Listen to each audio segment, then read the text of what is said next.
वसुंधरा news, आपल्या हक्काचे news channel. घंटागाडी कामगारांचे आजपासून काम बंद आंदोलन। कामगार नेते प्राचार्य कॉम्रेड ए.बी. पाटील इचलकरंजी महानगरपालिकेच्या घंटागाडीच्या माध्यमातून इचलकरंजी शहरातील रोजचा कचरा उठाव केला जातो, पण इचलकरंजी महानगरपालिका, कंत्राटदार व कामगार संघटना यांच्यामध्ये करार झाला होता।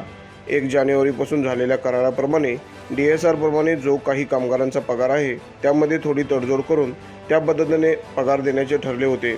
यामध्ये मदतनीसाला 13,000 आणि ड्रायव्हरला 13,500 तसेच जानेवारीचा फरक द्यायचा आणि फेब्रुवारीचा संपूर्ण पगार द्यायचा असे ठरले असताना तो करार आणि तो शब्द कंत्राटदाराने पाळला नसून उलट त्याने जुन्याप्रमाणेच घंटागाडी कामगारांचा पगार केला असल्यामुळे आम्ही आधी नोटीस दिल्याप्रमाणे आज गुरुवार 13 मार्चपासून काम बंद आंदोलन सुरू केले असल्याचे कामगार नेते प्राचार्य कॉम्रेड ए.बी. पाटील सर यांनी सांगितले।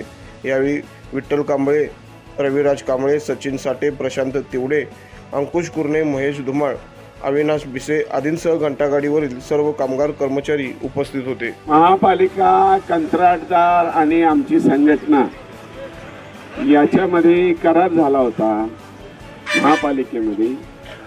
त्याच्यामध्ये ठरलं होतं DSR प्रमाणे जो पगार आहे त्याच्यामध्ये थोडंसं तडजोड करून मदतनीसाला 13,000 आणि ड्रायव्हरला 13,500 पगार द्यायचं ठरलं होतं। 1 जानेवारीपासून जानेवारीचा फरक द्यायचा आणि फेब्रुवारीचा पूर्ण पगार द्यायचा।